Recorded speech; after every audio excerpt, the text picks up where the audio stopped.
Welcome to the Black Entrepreneur Experience podcast, inside the business, buzz, and brilliance of Black entrepreneurs. Here is your host, Dr. Frances Richards. What happens in Vegas goes all over the world on Black Entrepreneur Experience, episode number 270. Our guests have sent us so much swag, books, and giveaways this year. I can't wait to announce our monthly winner. So if you want exclusive content delivered right to your inbox and to enter into our monthly drawing, go to drfrancesrichards.com and subscribe to our mailing list. That's drfrancesrichards.com. drfrancesrichards.com. That's drfrancesrichards.com and subscribe to our mailing list. We promise we will not spam you or sell your information. Thank you for joining us as we elevate the Black entrepreneur experience by interviewing CEOs, thought leaders, innovative thinkers, and Black entrepreneurs across the globe. I'm your host, Dr. Frances Richards, first-time filmmaker and writer, producer, director of the Education of a Negro. Welcome, Ryan Culver. I'm excited to be here, Doctor. Thank you for having me. I've given our audience such a brief bio. Why don't you fill in the gaps and share with our audience what you'd like them to know about you and your business? Yeah. So the business is really the business of filmmaking. My name is Ryan Culver, originally from Minneapolis, Minnesota, independent filmmaker. So independent meaning kind of separate from the quote unquote Hollywood studio film system that probably most of your viewers are used to getting their content from. Being an independent filmmaker, I guess I'll tell you the history first. So I made a film called The Education of a Negro that deals with police violence against Black people and deals with white supremacy. The impetus for the film was the death of our brother, Philando Castile, back in 2016. Your viewers probably remember this as one of the first social media recorded videos of a police murder of a Black man. Philando and his girlfriend were riding in the Twin Cities. They were stopped by a cop. He told the cop he had a gun, and then the cop pulled out and shot our brother, I think it was 4 or 5 times. And so after that, I felt like a Facebook post, a Twitter post, social media post wasn't strong enough. And I wanted my voice to really be heard on the subject. And so I started writing a screenplay. Passed that screenplay around. People said, hey, this is pretty good. You should make this into a film. I learned about filmmaking, very studious. Took about 1.5 years to get this thing made. Went out to LA, auditioned actors, talked to producers, talked to set directors, and decided to jump in with 2 feet, Doc. I wanted to make the film. And so we did that. We made it all the way through 2018 and 2019.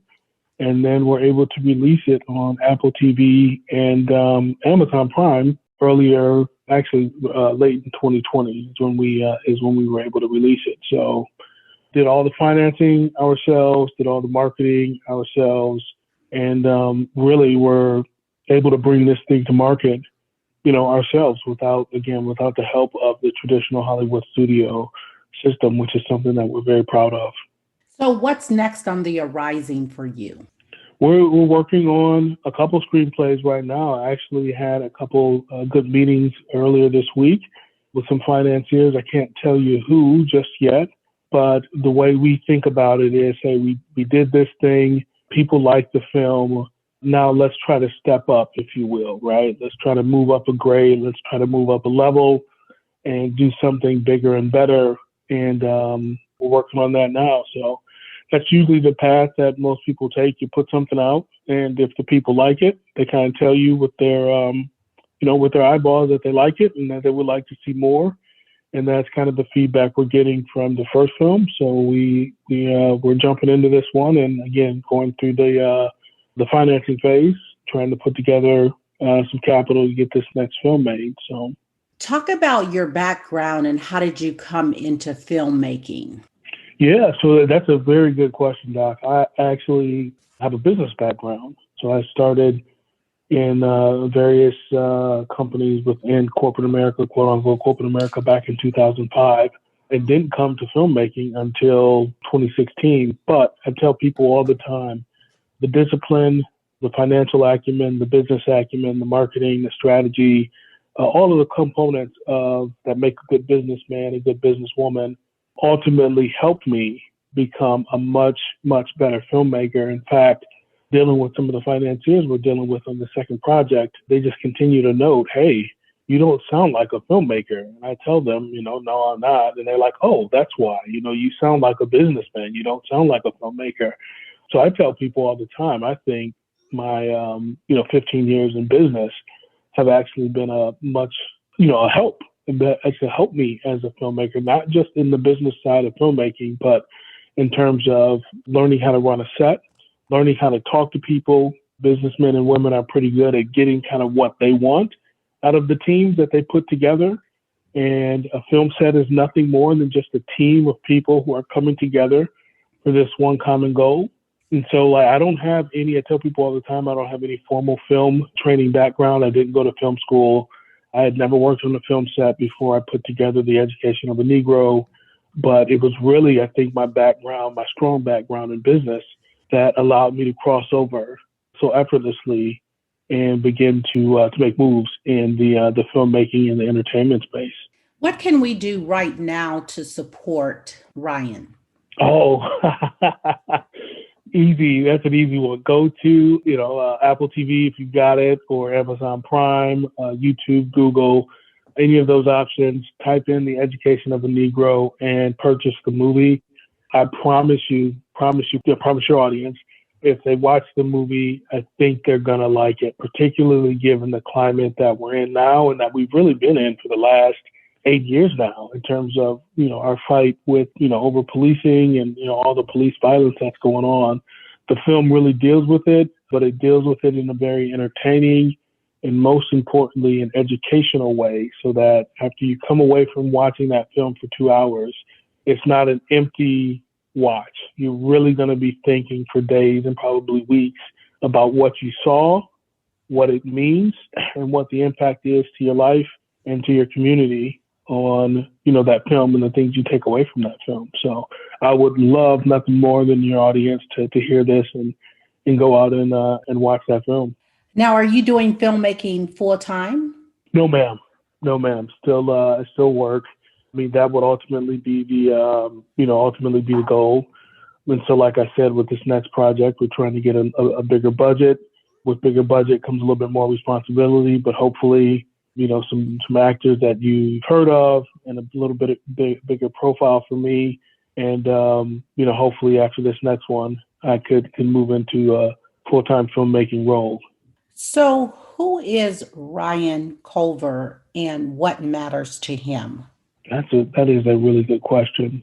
What matters to me, my community, the welfare, I would say, of my community, the future of my community, the safety, the prosperity of my community. I say all the time, I grew up in an inner city, and so I don't have the same view that maybe most Americans and most people would have of an inner city. I have a view of a church that raised me, a group of teachers that cared about me and raised me, a family, friends, a neighborhood.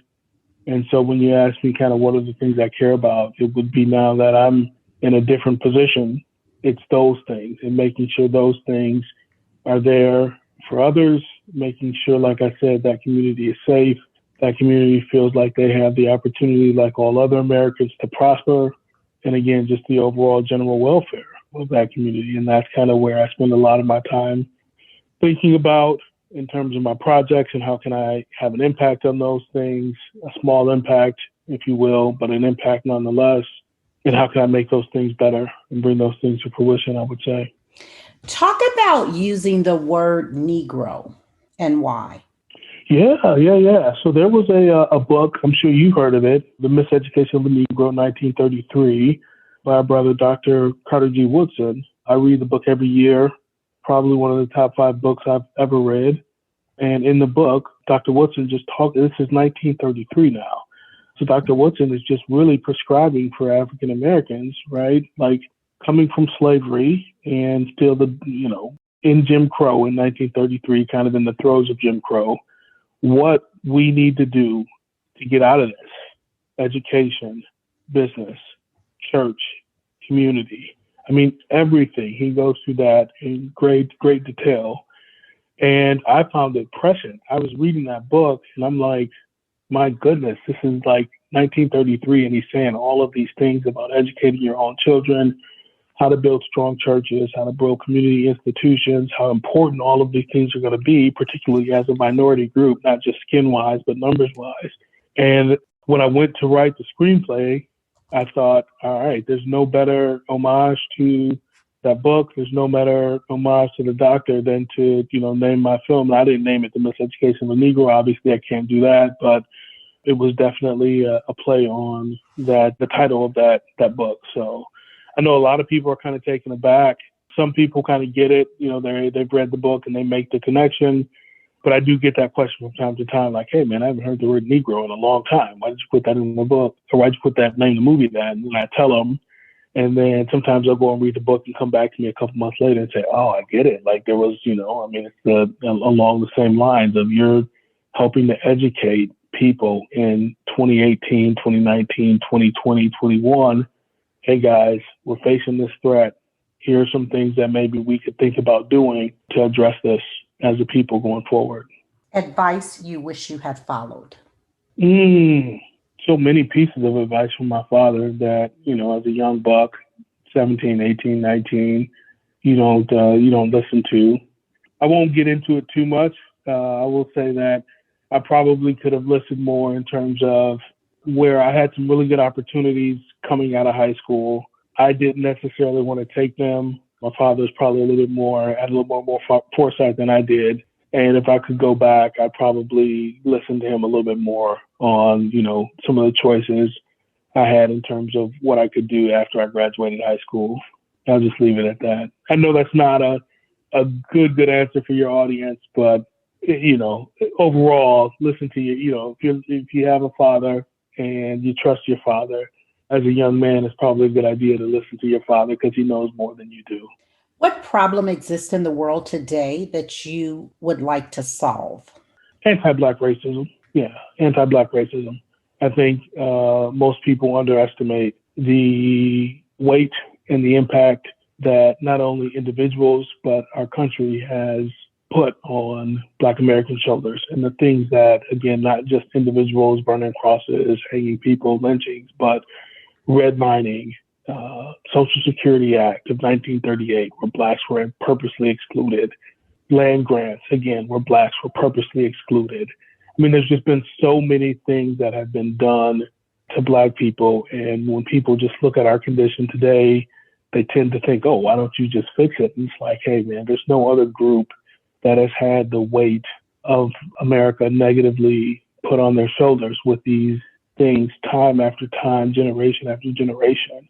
And then you look and you say, well, this is the final product. Well, it's what you wanted, right? I mean, this was how it was designed: crack cocaine in the late 70s and the 80s, the prison industrial complex in the 90s. I mean, these things have had they're overweight in terms of their impact on Black Americans, which we're a disadvantaged group from the beginning, coming out of slavery in 1865. So, I mean, that would be top of mind. I don't know if that's the answer you wanted, but yeah, if I could solve anything now, it would be the anti-Black racism that Black people face. What book would you recommend and why? The Miseducation of the Negro by Dr. Curtis G. Wilson. I'm not just saying that because I answered that a couple minutes ago.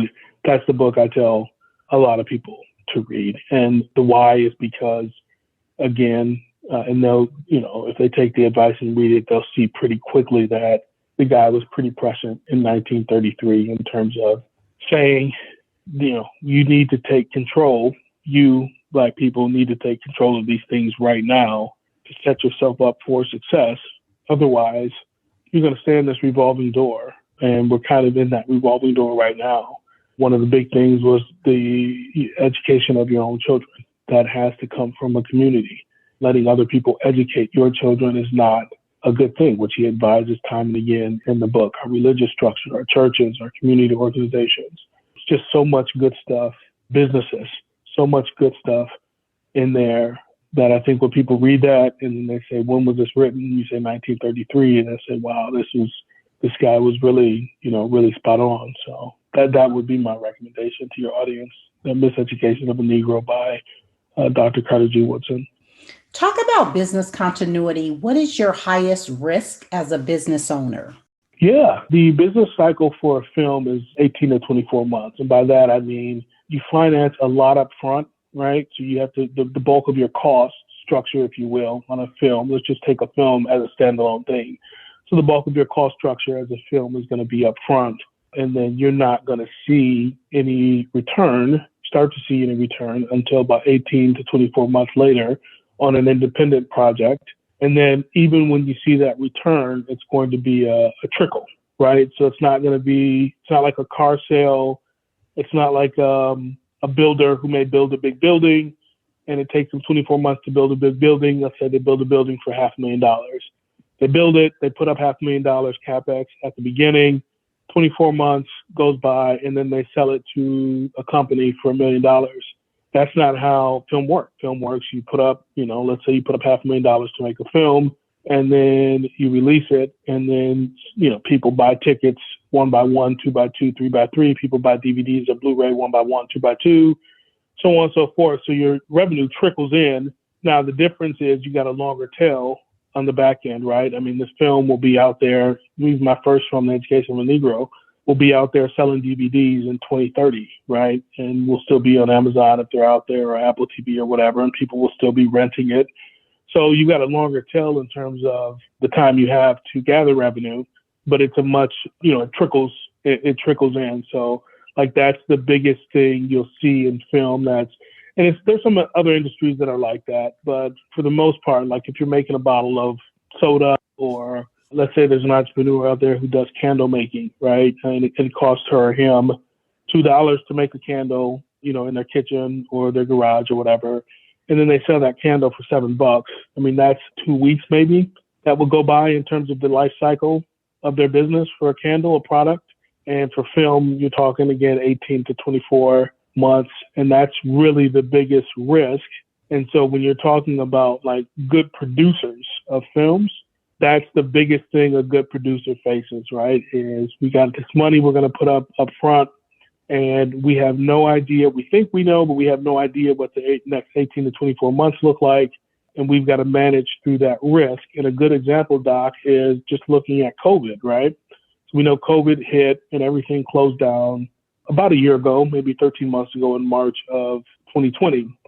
Well, there were people who had made films back in, the midnight, say you made a film and you finished your film in August of 2019, right? And you're like, all right, we've got a release date of April 2020. We're spending this much money to get our stars out there on the morning shows, and we're going to run these commercials, and we've got this deal with Burger King. And then boom, March of 2020, a month before you release, everything folds. That's a nightmare for a producer. And that's kind of what I'm talking about when I say like that 18 to 24 month life cycle of your film as a product, and the number one thing that a good producer has to manage through. And risk exists in all businesses. I mean, risk exists in podcasts and chip making and, retail, franchising, whatever. But like this, the longer you have that life cycle before you bring to market, the greater the risk. And that's what, good producers have to manage through. What is the one thing that you need now that you don't have to move your business forward? Easy. Capital. And I suppose that would probably always be the answer. Even when you got capital, you can always use more. So yeah, it would be capital. And that's the rub. I mean, that's the practice, right? For any business person is to understand their capital structure, understand their cash flow, what that looks like, and make sure they have always got a keen eye on how that works. And we're lucky enough we're at the beginning, and I'm not losing any sleep over it. We're just in a raise phase. But yeah, I would say for sure it's capital to move the business forward, for sure. Ryan, I want you to have a monologue, and you're talking to this person, living or not, and they have really impacted your life. Name that person, and what would you say? Wow, these are some really good questions here. I'm going to go with, I would go with for sure Martin Luther King, just because of what he stood for, what he went through, what he orchestrated and kind of architected for Black people in the 50s and 60s. What I would say is thank you for sure. I think he knew the path that he was on in terms of the danger and the anti-Black violence that he faced day in and day out. He didn't quit. He stood up under it. He stood tall for us and stood with confidence in, his vision for us. So I would definitely say thank you, sir, for that, because you could have ducked out, knowing what you knew. You could have ducked out, tapped out at any time, and you didn't. I would ask, so I'm talking to him as if he's here, right? That's the thing. Like I'm having a real conversation with him. Yes. Yeah. I would ask him, kind of what he saw was next. And I know there were some things he was doing with like the Poor People's Campaign, and he kind of understood that, some things weren't changing at the pace that he wanted them to change. And he was trying to change a little bit of his orientation towards that. So I would just, be asked just inquisitive questions about like kind of what was next and, what was he looking at and what he thought, the next 18 to 24 months would look like after the civil rights legislation that last piece was passed. And then again, I would just really just shut up and listen. I love being around smart people. I love being around visionary people. I love being around good thinkers, great thinkers. And most of the time, you just kind of have to shut up and listen. You probe here and there for little pieces of advice, but it's more of what can I glean from your experience and who you are and what you've done, as opposed to me going on and on about, my insignificant life or achievements. Speaking of influencers or mentors, who are your top two mentor or influencers, and what lessons did they teach you? Spike Lee for sure, from a filmmaking perspective. And the lessons he's taught me is to persevere, to have a vision, to be steadfast in that vision and that message, because even if you come from, an underserved group or a group that, Hollywood, quote unquote, Hollywood, views as kind of underserved or not as profitable as some other groups, that group still deserves to have messages and movies and film and TV made for them. And I think our brother Spike, has done that courageously since the 80s. I've never met him in person. I've never talked to him, but from what I see from him, he's been courageous in that regard. And so he would definitely kind of act as a film mentor of sorts. Otherwise, I don't know that I have too many other people in film that I've really looked to like that. For the most part, I've been able to kind of, just put my own persona into the things that I want to see, particularly from a creative side, and make it go like that. What was your greatest win this past month? The greatest win I had this past month was we're able to get legitimate financiers on the phone, interested, and moving forward on our next project. We talked about that kind of as a team last night, and, everybody was, we don't do it much, but everybody was kind of patting themselves on the back a little bit that we were, after one film, we were able to get some people interested and moving forward on our next project, and how good that felt. Now it's a step, it's a baby step. We're a long ways away from starting production on the film, but it's a necessary step, and it did feel like a pretty significant win for a young team. And how do you celebrate your wins? Shortly. I don't know if that's the right word, but yesterday would have been the celebration on the like we have to get back to work. It's a competitive marketplace. It's what I call a milestone or a mini milestone win. So it's not like the film is done and we sold it to Netflix for $5 million, right? It's the first baby step in that road, if you will, on that road. And so it's a step to celebrate for sure, because we haven't done it before. We've never been here before, but it's nothing to write home about, if you will. What inspires you to keep going, Ryan? I want to make film for, my people. I feel like for my community. I don't know, to be completely candid, I don't think that we're getting a lot of that And when I say made for, I mean written by, created by, orchestrated by, architected by, not just acted out by. And if you're me, you can kind of glean that through some of the messaging you see. You're like, okay, well, what's the message here? Like, I see a lot of faces, but what's the message?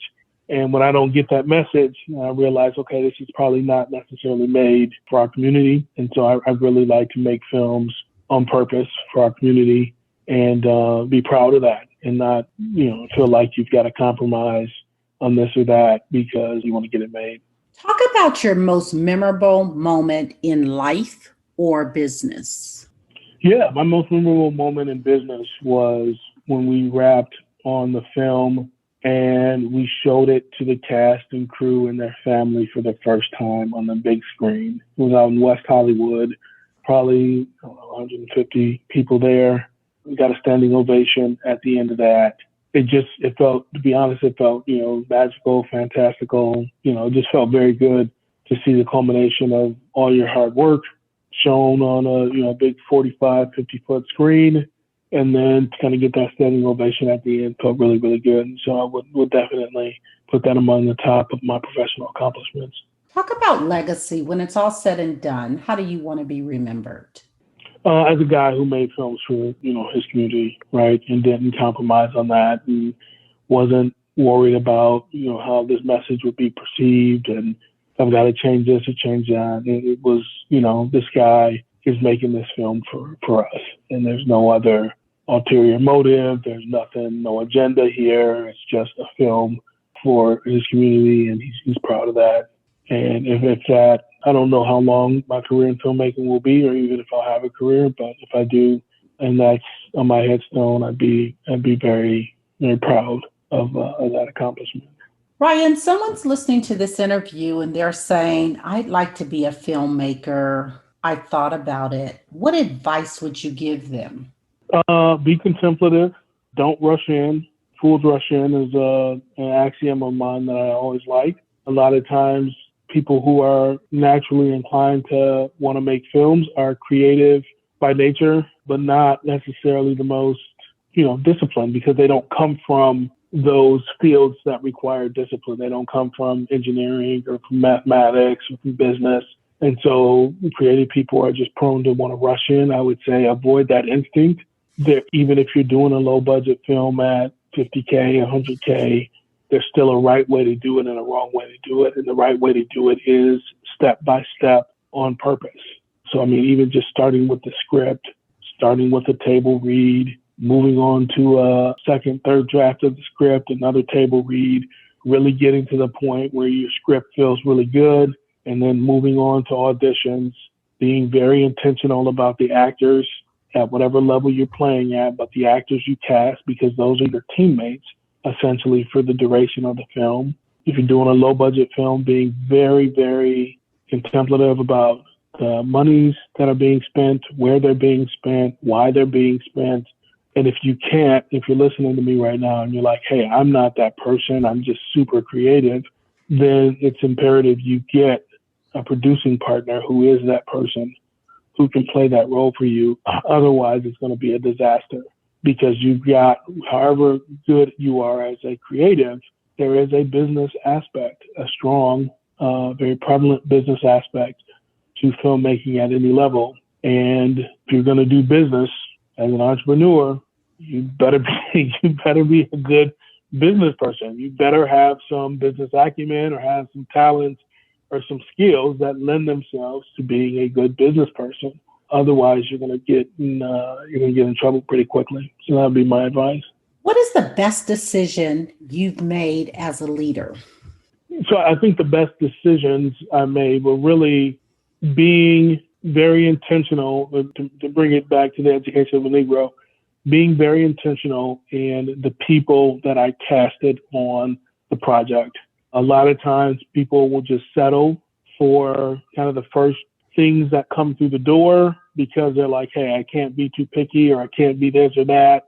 We don't have a lot of money to offer. But I felt like we had a script to offer that actors would want to sink their teeth into and would be excited about coming to work for. And I felt like we had an environment to offer. One of the things I wanted to do was make sure it was my first time I did not want anybody else to feel bad about it being their first time in whatever role they were in, whether that was behind the scenes or in front of the scenes. So it was a very comforting environment that I think we intentionally built on set, very friendly environment that we built on set. And I heard this from our cast and crew. They were like, hey, man, this set is different than a lot of sets I'm on before. A lot of people yell, directors yell, and they argue. And it's like, no, you can't. I've been in business long enough to know that if you want to get something out of someone, out of a team, the best way to do that is to create an environment that's conducive to results. Now, sometimes you may have to yell or you may have to be stiff, but for the most part, you want to pick the right people first. You want to pick the right people who want to deliver, who want to be there early, who want to make sure they memorize their lines, who want to make sure they've got good camera panning, who want to make sure they're a good assistant director. And then you want to create the environment for them to grow and an environment that's conducive for them to deliver on your vision. So I would say really that it was the people, right? As a whole, like the people I picked to engage on this project was probably my best decision. And I think that would hold for any future projects, right? I mean, the financing, the marketing, all that stuff is table stakes. It's the people that you put onto the board and move around that are ultimately going to make the thing go or not. The word is listening. What is that resounding sound or message that your generation is saying that we should be listening to? I would say listening to us. I think that's probably the back and forth, the push and pull between any two generations, right? The older generation thinks, hey, we've done it, and so we know. And then the immediately subsequent generation is like, okay, yeah, you've done it, you did it, but it was during that time, under those circumstances, this is different. And so I would just say listening to us, right? Like there's that push and pull where, yeah, we don't know everything. And yes, you built some things and you made some things happen, but this feels a little different. We've probably got a little bit more energy than you do at your current stage in life. And so listen to us when we say we want to do this or we want to do that or Black Lives Matter or this is the route we want to take. I would just say, listen to us. And then I would just say to my generation, right, you can never go wrong in sitting at the knee, elders of the past generations. Advice I like to give people is you don't have to take everything. Take what works for you in terms of if you're getting advice from an elder, take what works for you and then leave the rest, let the rest be, right? You don't have to take everything, but there are probably nuggets and little bits that you can take from people who've been there before that can help you on your journey. Talk to a younger you. What advice would you give to a younger Ryan? Oh, wow. What advice would I give to a younger Ryan? Yeah. I would probably say you don't know everything. Yes, you think you're pretty smart, and maybe some of that's been borne out, but you don't know everything. Remain open to learning new things. Don't waste time. I mean, I do a pretty good job of that already, but even more, you tell a 20-year-old a version of myself, hey, don't waste any time, right? I mean, it's just looking back, there's probably so much more I could have done. And again, I was very intentional even as a 20-year-old, but there's probably more I could have done. And so I probably, don't waste time, be open, and, you're not as smart as you think you are, but that's always the case, right? So. What have you not done in life that you dream about often that you would like to do? Parachuting. I would love to parachute, but I'm always back and forth on, whenever my birthday comes up, I always back and forth on it. I want to do it, but it's kind of dangerous. It's kind of unnecessary, doing those unnecessary risk type of things, but still it's like the ultimate thrill. It's probably 10 times, 100 times more thrilling than being on the best roller coaster. And I love roller coasters. So yeah, I would say parachuting. Is there a social cause that is connected with your company or business? Oh, sure. Yeah. I would say for sure the movement, around kind of anti-police brutality, anti-Black racism that's been prevalent and here with us for hundreds of years now. So yeah, I would definitely say kind of that, and it's picked up again, like I said, over the last 8 years earlier. But I would definitely say that was a big social cause. In fact, it was the impetus. I mean, it was what pushed us to make the film. So for sure. If someone wrote an autobiography about you, what would the title be? lessons learned.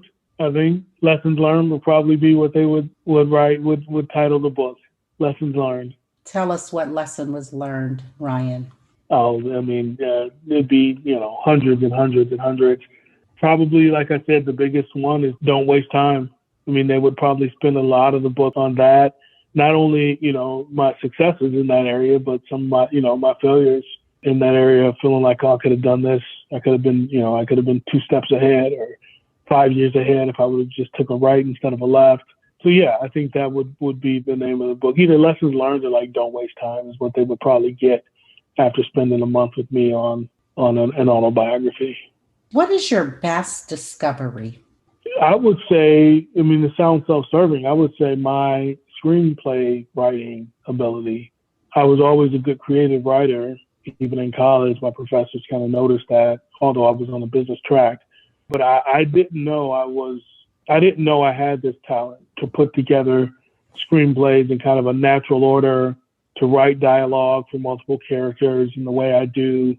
And you don't know it until you start talking to other people and they're like, man, this is good. I'm like, well, no, this is some good stuff, man. Like everybody doesn't do this, even screenwriters. Like everybody can't hold these voices and make this scene and this conversation work in some of the ways you do. So feel encouraged about that. So I would say that probably, it was a late discovery, but yeah, my screenwriting ability, if you will. What is one valuable lesson you wish you knew before starting your business? How difficult film marketing is, how crowded the marketplace is, how disjointed the marketplace is, like no other go-to-market for consumer goods, retail, franchising, fast food, oil and gas. I mean, there's nothing that looks like the market for media and entertainment. And so, to be honest, you only get the knowledge by going through it. So somebody could have told me, but I'm like, I can tell you that you're going to get punched. I can tell you that your eye's going to swell. I can tell you that it's going to hurt, but you're not going to have an appreciation for it until somebody punches you in a boxing match. And then you realize, oh, that's what it feels like to get punched in the eye. So this marketplace is very disjointed, 20 years behind any other marketplace I've seen, to be honest, in terms of reporting, analytics, payment. I mean, everything that comes with a standard 2021 marketplace. But, if I would have known that, ahead of time, that would have been somewhat helpful. Although, again, you just have to kind of go through, it, I guess. So. What is your weakness as an entrepreneur? I mean, I would say capital raise as a skill. It's not my favorite part, just because there's a lot of sales aspect to it. Like you would think a capital raise is about spreadsheets, pro forma analysis, 3 years, 5 years out, payback, all that stuff I'm fairly good at. It's the sales aspect of it. It's the prospecting aspect of capital raise that I don't want to say I'm not good at. I just don't necessarily enjoy, but you have to do it. And for me, I talked about this earlier in terms of finding the right people. It's good that I have the right people, because we do have some individuals on our team who like the sales aspect, who like the backslapping, who like the lunches and the dinners. And so we've got the gap covered. But me personally, that's probably I wouldn't call it a weakness per se.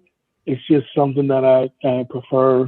I would prefer not to do, and I kind of grit my teeth when I have to. Not that it would ever show up with a client or a prospect, because I'm better than that, but just internally, it's like, I don't really want to be doing this. So I suspect I'm not the only person in business who's like that. You understand that this is a necessity, and you do it. You figure out how to make it work. Ryan, if you conducted this interview, what is the one question that you would have asked yourself? I want you to ask the question and answer it. Would you do it again, Ryan? And the answer would be yes. On this particular project, I would do it 100 times over, because I feel like the people who see the film get it, and that always makes me feel good that they get it. Particularly when they come back to me and tell me they got it. That makes me feel good, and that's worth whatever bumps and bruises, I took over 24 months putting this thing together. We've come to the part of our interview. It's called Fun Facts Lightning Round. I'm going to ask you a series of questions, and I'd like you to give me very quick answers. If there's something you desire not to answer, feel free to say pass. Are you ready for the Fun Facts Lightning Round? Yes, ma'am. Your first job. Lawn care. Your favorite color. Blue. The last movie you saw. Magic. You relax doing what? Reading or sleeping. Your favorite singer or rapper? Jay-Z or DMX. Your favorite dance song? Run This Town by Jay-Z. What food you eat every week no matter what? Chicken. Your favorite month? March. Work out or hit the couch? Workout. Ryan, thank you so much for joining us on Black Entrepreneur Experience Podcast. Before we let you go, why don't you share with our audience the best way for them to connect with you and to do business with you? Feel free to leave all your social media handles. Awesome. Yeah. So the website is theeducationofanegro.com, theeducationofanegro.com. And all of our social handles are The Education Of. So you find us at Facebook, Instagram, Twitter, at The Education Of. Thank you, Ryan. That's a wrap. Thank you, Dr. Richards. I really enjoyed the interview. Subscribe to our mailing list to receive weekly updates and exclusive content delivered right to your inbox. Go to drfrancisrichards.com. That's drfrancisrichards.com to subscribe to our mailing list and be entered into our monthly drawing. That's drfrancisrichards.com, drfrancisrichards.com to subscribe to our mailing list and be entered into our monthly drawing. We promise we won't spam you or sell your information. Thank you for listening and subscribing to Black Entrepreneur Experience. We would love for you to leave a review and rating on iTunes and share with your friends. For show notes and more episodes, go to www.beepodcast.com. Join us next Wednesday, and remember, green is the new black. So keep your bank accounts and your business in the black.